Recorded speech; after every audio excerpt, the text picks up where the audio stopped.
ay gagawin ko po ang isang eksena na galing sa isang teleserye ng Maria Clara at Ibarra.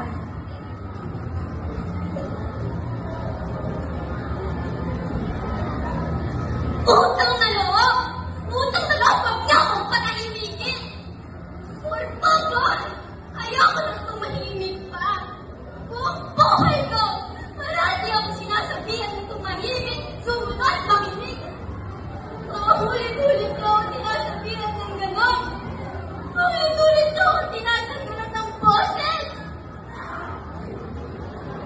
Pinupusalan na halos mapipi na ako! Pero hindi na ako muling na mananahimik pa. Kaya sabihin sa akin, Padre, sabihin ninyo at aminin ninyo ang kinalaman sa pagkasira ng